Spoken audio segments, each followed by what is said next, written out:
সাবেক প্রধানমন্ত্রী শেখ হাসিনা ও সাবেক 2 মন্ত্রীসহ 7 জনের বিরুদ্ধে হত্যা মামলা দায়ের করা হয়েছে। সিলন ফ্যামিলি ব্লেন্ডের কড়ালিকার আর সতেজ সাদের পারফেক্ট ব্লেন্ডে স্বপ্নেরা মিলুক টানা। আজ ঢাকার চিফ মেট্রোপলিটন ম্যাজিস্ট্রেট আদালতে মামলার শুনানি অনুষ্ঠিত হয়। মেট্রোপলিটন ম্যাজিস্ট্রেট রাজেশ চৌধুরীর আদালতে এর শুনানি হয়েছে, যার রায় পরে দেয়া হবে।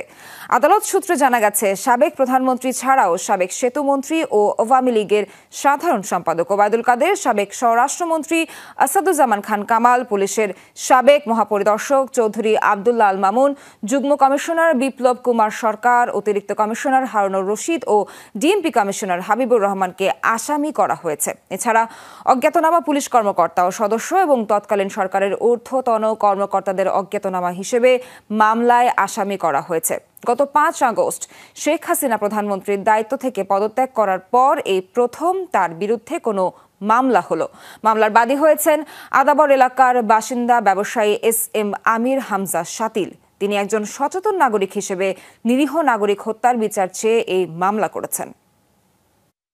উনি হচ্ছেন আবু সাহেব। উনি একজন রিক্সা চালক ছিলেন, পরবর্তীতে মুদি দোকানি। উনি 19 তারিখ বিকেলবেলা মাথায় গুলি খেয়ে মারা যান বসিলা 40 ফিট রোডে।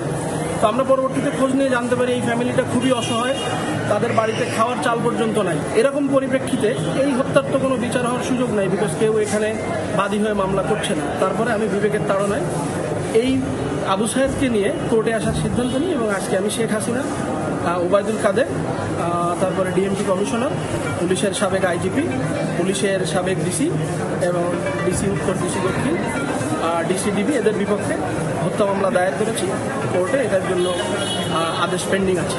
আমরা এই মুহূর্তে অপেক্ষা করছি। আদেশের পরে আমরা পরবর্তী সিদ্ধান্ত নেব।